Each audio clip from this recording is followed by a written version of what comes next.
Hi, I'm Cassie, host of the Curiosity Junkie podcast. If you enjoyed today's episode, please hit the subscribe button to follow us and receive new episodes each week. If you really enjoy the podcast and you're feeling generous, please hit the donate button. We work hard to create original content and keep the podcast ad-free.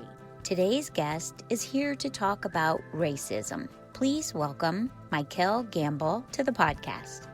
Hi, Mycheal Gamble. Welcome to the Curiosity Junkie podcast. Hello. So excited to be here with you. I am so happy to have you on. We talk all the time because we work together. And we've just had so many great conversations that I wanted to have you on. Well, actually, you came up to me the other day and said, it's Black History Month. When are you going to have me on? Yes. And I said, how about this Thursday? So I wanted to start with kind of how you grew up, a little bit of like early life. You've had some interesting jobs. You've done some amazing things. And so I want to just kind of talk through your life as a Black woman, because it is different than my life as a white woman. So let's start with kind of how you grew up. What was it like growing up in your family? Okay, so there were 6 of us, 4 girls, 2 boys, and then one of my cousins from Chicago ended up being raised with us. So in the Black culture, if there is a child that's having difficulty somewhere, the strongest sibling, like my father, would take that child and raise them. To give him more discipline or more direction. And so this cousin of ours lived in Chicago and got involved with gangs and had to come live with us in Michigan. Right. My father was very strict. Actually, he was a little OCD, so everything had to be perfect in our house. Oh, wow. We'd iron his underwear because he was that. So, I grew up, my dad was a plasterer initially. He started as a plasterer. His father was a plasterer, and that was the trade in their family. But my dad was different. So he was the first Black to get a liquor license in the town I came from, actually in Michigan. Wow. And so he opened up a nightclub, and we, lived pretty good. And so I was raised in that kind of environment. We lived around all of our relatives. So my uncle lived down the street. His brother lived across the street. My aunt lived around the corner. And we were raised together. That's awesome. It was, you don't appreciate it when you're doing it, but you appreciate it as you get older. Yeah. And so, my children's cousins, my sisters and I raised our children together. So we took each other's children every summer. They gave everyone a break. So we rotated them. So we really were very close. And there's 6 of us. We're all still living. We're all still connected. Some live in Georgia and some still live in Michigan. And of course, I live in Arizona. So I was kind of bad. Growing up, and I ended up getting kicked out of junior high school.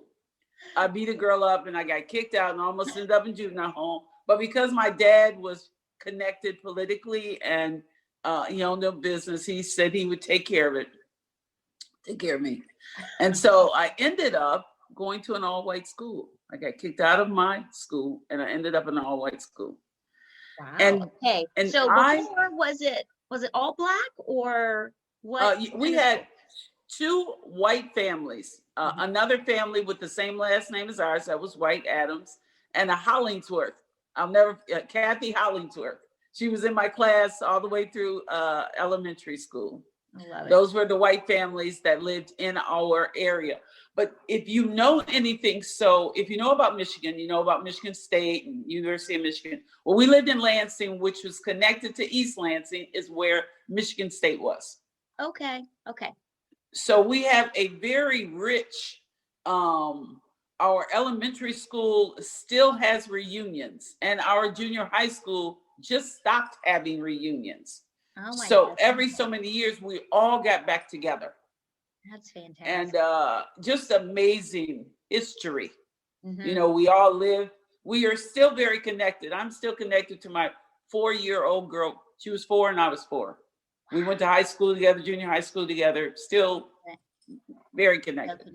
That's a wonderful thing, I think, to grow up knowing you have support and something Yes. larger than the family. It's like a community of Yes. people. I don't care what color you are.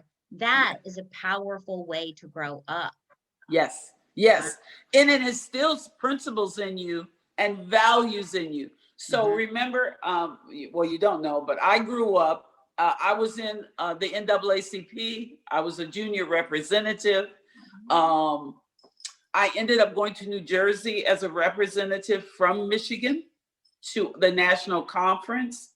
And I can remember walking home from a meeting when Martin Luther King got killed. Wow. And I can remember tearing up. It was undescribable. Yeah, I'm sure. Undescribable. Yeah, especially since you were active. Yes, it was change. Horrific. I mean, even the riots from the town, we had riots. And I decided then to become a police officer. Oh my goodness. How old were you when you came to that? 8th grade. 8th grade. Okay, you're like, all right, 8th grade. I'm going to be a police officer. Yeah. And what my made you uncle wanna got do murdered. that? Oh, by the police. wow. And I decided that they all can't be bad. So I'm going to be one, and I'm going to be a good one. Yeah. That didn't work out so well. That didn't work out. I went into the junior cadets, and at that time, you did dog licensing. The junior cadets, they would go to homes and find out if you had a dog, and they would license the dog. Oh, wow. Okay. Yeah. That's interesting. It was something else. And there was a female at the time, an older woman who was a detective. And I just was like, oh my God, I can do that. I can be that. Yeah, well, yeah, that didn't happen. Anyway. All right. So tell me why. Like, what happens? What makes someone, I mean, you're a kid and you're like, I want to make change. I want it to be a positive thing when people look at police. And probably you were thinking, as people of color, I want to change the way the police interact. Yes, that was my whole. I'm in the 8th grade. My uncle, who was one of my favorites, and then he gets killed, and he's with a white woman. Now I'm in the 8th grade, so what? In the 60s. This was not tolerated whatsoever. Okay. Right. It was not, it was illegal to marry a white woman. That just seems so crazy, but yeah. Only, I think in Ohio, I think that's where my husband's parents got married, because my husband's mom is white and his dad was black, and they had to go to Ohio. I think it was Ohio was the only place you could get married if you were a black and white couple. Wow. So I decided that I always had that, I think, innate ability to, I don't know, I hate to say control, but be in charge. I probably, well, I'm sure I was in charge of my friends because most of them were afraid of me, but you just, there's something in you or in me, I think, that decides that you want to do things right and the right way. Yeah. And so, you know, I of course I went to college in criminal justice, had some instructors that really liked me. So I did my internship with the Springfield Police Department. I love it. The worst experience in my life. Is this kind of like, do you feel like this is where reality kicks in? You've got a dream. And now you're confronted with the reality of the racism. world and racism. Yes. Yeah. Racism. Okay. I'm in the car. We go to an incident in a little town called Penfield, Michigan. Okay. And the state police are there because all these little white kids are acting up, right? Yeah. I'm in the back of the patrol car because I'm doing my internship, and it's nighttime. And so we go to assist the state police because it's in our little town. Right. And the trooper says, these kids are acting just like niggas. And the officer, I'm in the back of the seat in the car, and he says to me, do not get out of this car. I don't want them to see you because it'll be a problem. Oh my gosh. And that was the pivotal point for me to say, the hell? Really? Okay. Yeah, I'm sure you did not take that well. No, I did not take it. I didn't take it well at all. You didn't get out of the car because I know you. Well, the problem is these people got real guns and I don't have one. Right. I'm students. Yes. And so, and I was married at the time and I had children. I got married very young. I got married in high school. I was in 11th grade when I got married, had a baby in the 12th grade, helped my husband through college. He left me with 3 kids, a 6-week-old baby, no job and no education. So a lot happened in that. Yes. A lot. You know what I love about your story is you never gave in. You never quit. You just kept pushing forward. Yes. Like you said, it's the right thing to do. So I'm just going to get up. I'm going to educate myself. I'm just going to keep pushing. Like you have, I don't want to say fought, but really fought your whole life. Yes. To create a better world. Yes. Yeah. So it's interesting when you say that because my name derives from Mycheal. It's Mycheal, but it derives from Mycheal. And Mycheal was an archangel. He was a warrior. Oh. And I've always had battles. I'm a victorious. I'm a prove you wrong kind of person. If you think it's this way, I'm gonna show you it ain't that way. Right. So I worked at the prison. Right. I was gonna say, let's talk about your time in prison. So I end up in prison, right? Right. I'm not on the police force because they are horrible.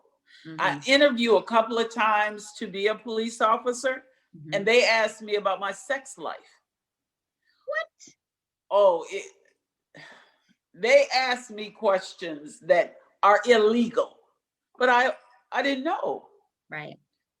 So I interviewed for a way station officer, and they say to me, "Oh, what happens if you need to go to the grocery store? You can't go in your uniform. How would you do that?" And I'm thinking to myself, well, do they ask the men, do they got to go to the grocery store?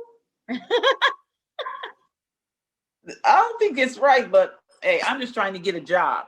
This was me prior to me getting in with the Department of Corrections. I guess you have to go home and take your uniform off. I'm not sure. They're like, oh, yeah.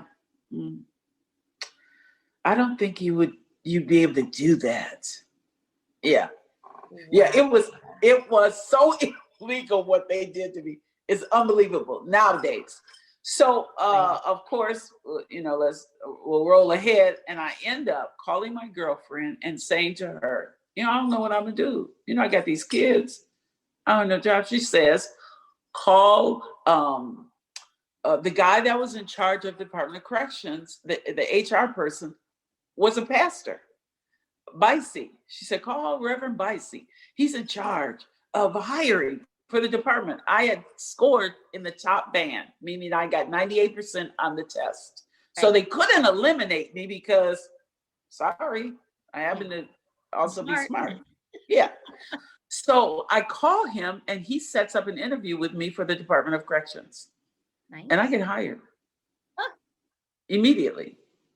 Yes. And what kind of job is that? Like, what is it you're going to be doing there? A correction officer. So I'm working. That was the eye opener, girl. Whew. I walk into, this is in Michigan. Michigan had the largest wall prison in the world. In the world. It was a walled prison with 5,000 prisoners, men. Whoa. I And don't. how old are you at this 28 years old. Gonna go in and be a corrections officer? And I have no idea what that means, but I'm prouder than all get out. I got a job with the state of Michigan. I can, take care of my kids. Oh my God. Right. It was just the best thing ever, right? Right. Till my first day. Mm.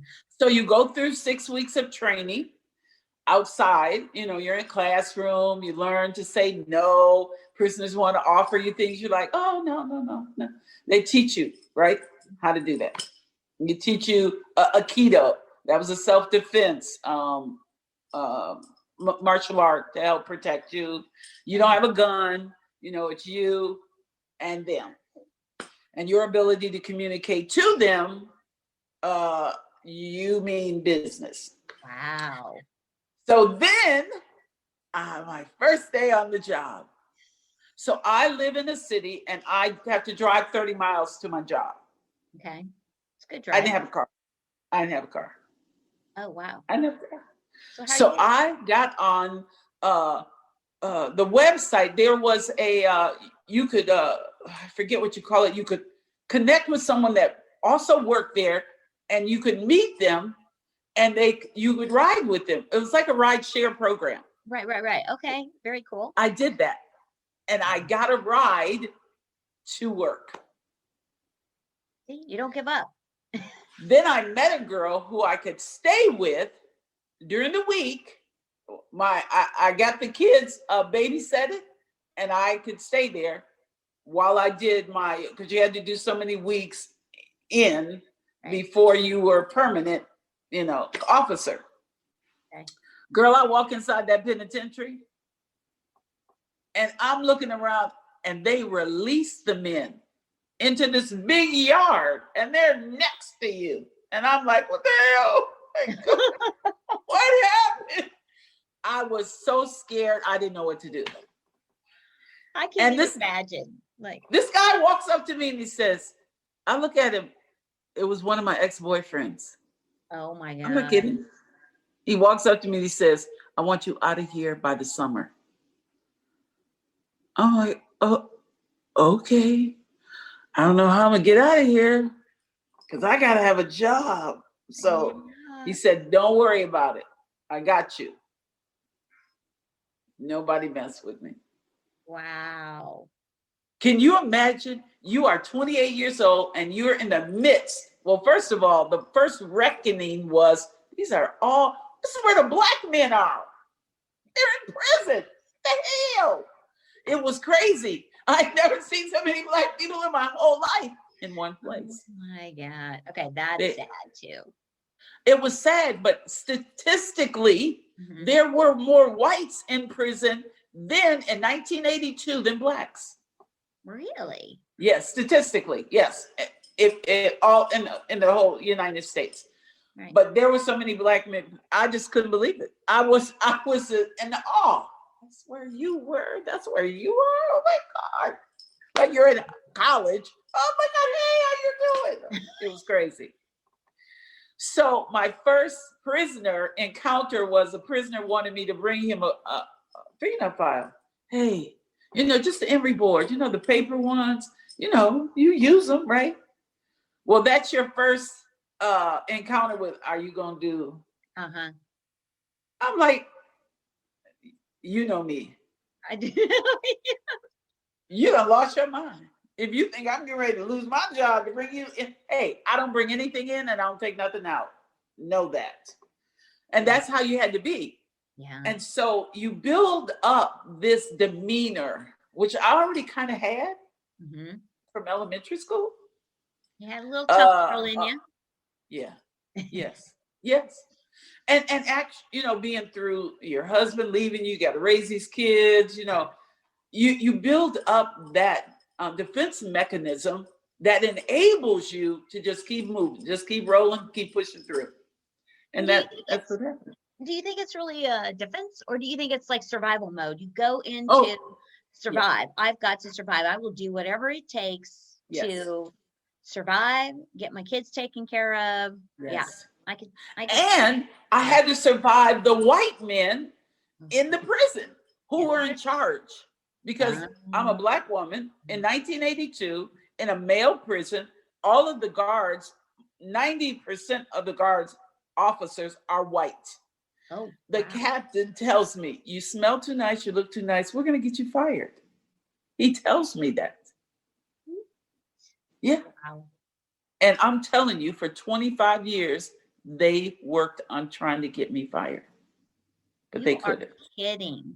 No, they did.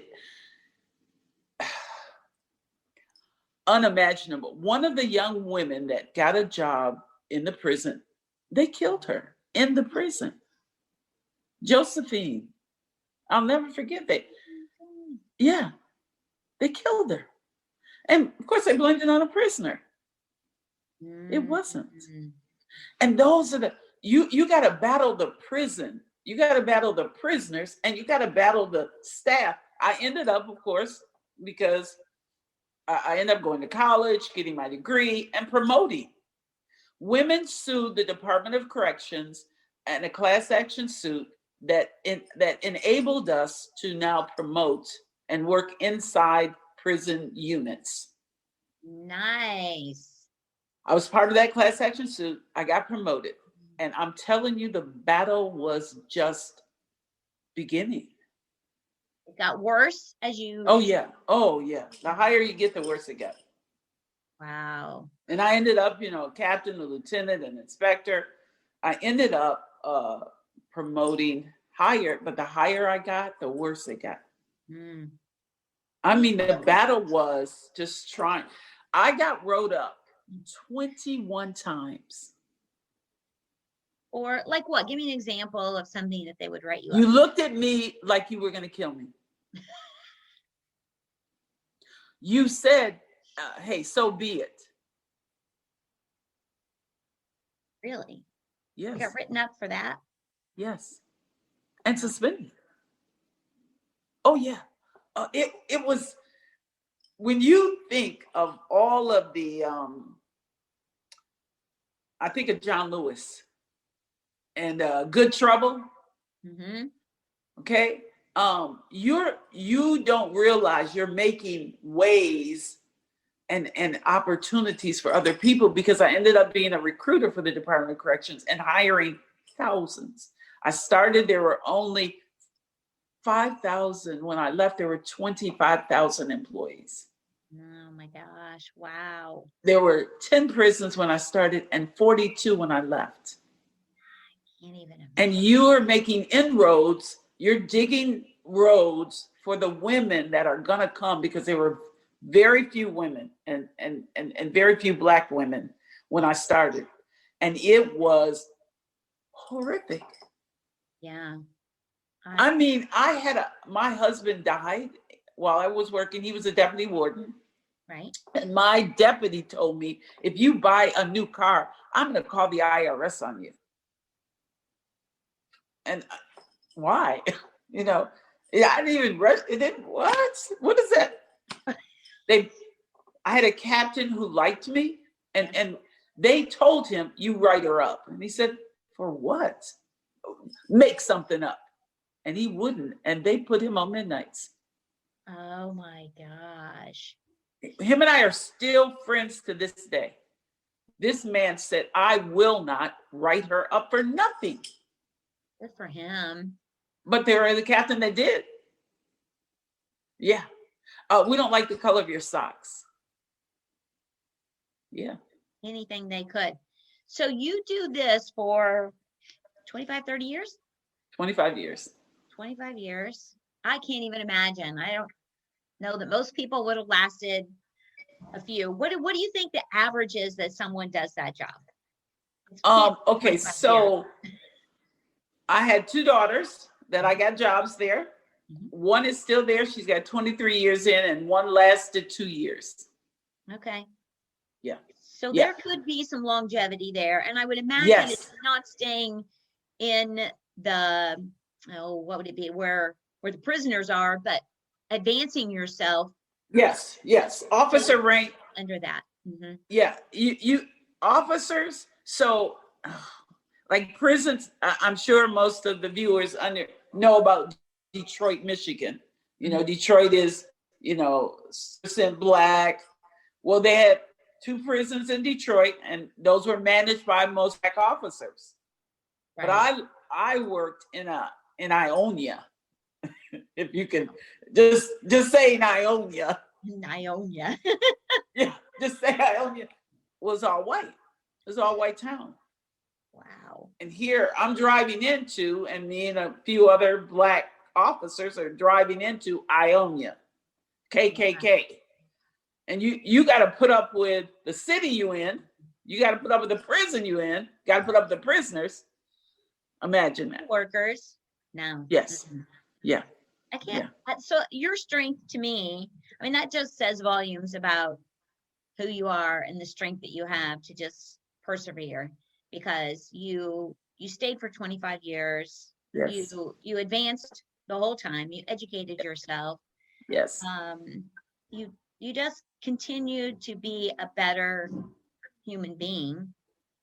But you get paid less. Listen, you can get paid less, treated bad, and you're just trying to do the same thing as your white counterparts. You're just trying to make a good life for yourself.